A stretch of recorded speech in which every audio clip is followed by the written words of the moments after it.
Hello, everyone, and welcome to another episode of The Breeze. Breezeway Productions The Breeze, where we bring you the latest in independent films and film festival news. And we're happy to continue our coverage of this year's Slamdance Film Festival, the 2023 edition, with another filmmaking team here that is bringing you the project The Mad Writer. It is screening in Park City this year, and we have with us director Zachary Kashkett and artist L'Orange. How are you guys? Good. How are you? Thanks for having us on. Very good. Thank you so much for coming on the show, and appreciate you taking the time.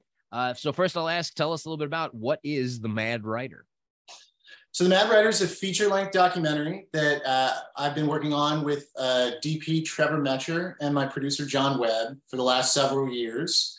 And it's a film on L'Orange, who is our other guest here today, who's a hip-hop producer. When I was shooting him, he was living in Nashville, Tennessee. Now he's relocated to North Carolina, but it's really a film that the log line that I've been using is with his star on the rise, hip-hop phenom L'Orange confronts a stunning diagnosis that threatens both his hearing and his burgeoning career. And so the film really is about a very short window in his life, about 2.5 years, where he was dealing with a medical crisis, so to speak, that was threatening his career. Okay. Yeah. It definitely all sounds very interesting, and I have a musical interest in what you do, L'Orange. So tell me first, how does it feel having a documentary made about you and your journey and what you're going through? It's a little uncomfortable. It's a little odd. It's a little new. You know, none of these things are things that I planned on or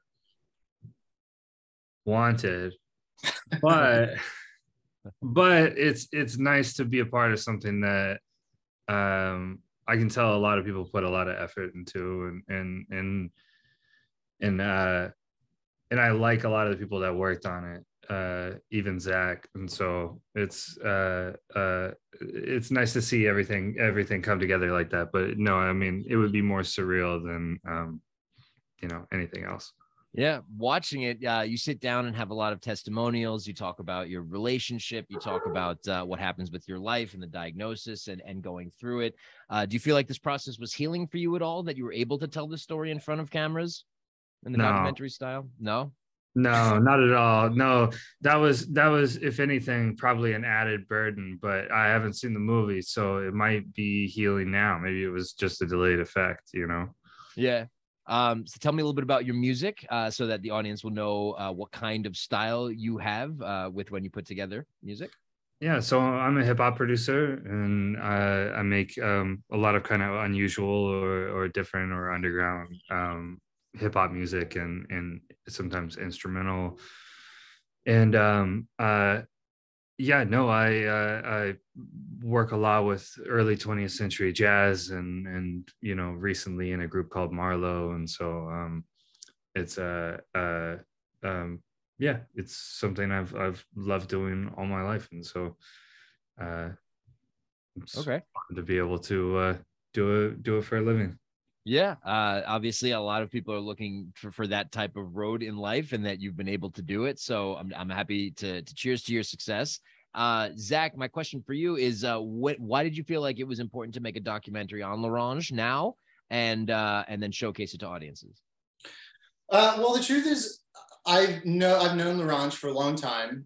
He's one of my oldest friends, and I've kind of always thought he'd be an interesting documentary subject. He's just an odd guy. He can be kind of misanthropic and curmudgeonly. And I guess one of the things that always struck me about him was that at the time I started shooting him, was kind of living this small insular life in Nashville, in a Nashville suburb. And he didn't leave the house a lot. And yet at the same time, he was releasing these big albums that were making an impact on a lot of people, and he was really starting to see some acclaim for it.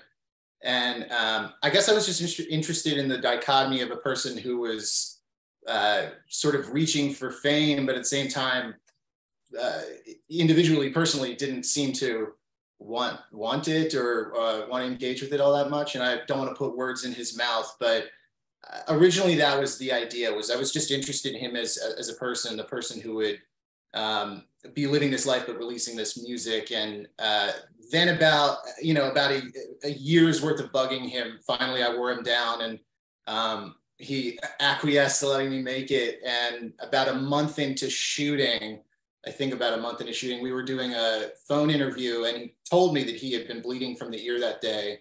And it sort of set the tone for the rest of the film, I think, because in that moment, I kind of realized that what he was going through right now, we could kind of tell a lot of other aspects of the story that I wanted to tell. We could kind of explore a lot of other aspects of his life through this specific thing he was dealing with in the moment and kind of dealing with in real time. So that's kind of why I think it took the shape that it did. What do you hope that audiences are able to take away from the film after they've seen it, watching Larange's journey and then seeing how he lived in Nashville and then what he has gone through in his life? Yeah, well, I mean, I think the medical situation he was dealing with at that time made the story a little bit more universal. I like to say, like, Larange is an interesting personality and someone that you'd want to see on screen. But I think the thing that really connects it to an audience is that he's so passionate about his music and his art, and what he sort of gives him this life force is this music. And watching him over the course of that 3 years sort of struggle with what it would mean to lose that, or for it to be radically reshaped what it was in his life was difficult. And I think it was connecting to me. I mean, as a filmmaker, I was trying to put myself in his shoes, like what it would be like if I lost my eyesight or lost some other part that I desperately needed for my art. And so I think what an audience can take from it is this feeling connection, feeling like they recognize in Austin a similar type of artistry of someone striving for what they're passionate about, but coming up against real immovable odds. So I hope that people are able to take that into understanding when they watch the film. And yeah, Larange, sorry for the long-winded answer there. What's up? I said sorry for the long-winded answer there. I'm not sure if I answered your question. But It's all good. It's all good. But just imagine you're sitting down for your premiere. The audience is about to go and watch the movie. Larange, is there anything you'd like to say to the audience before they go into this journey? I mean, I'm going on it with you. So I really don't know. I mean, maybe have a little patience with me, because it's not the type of thing I ever expected to do or be a part of.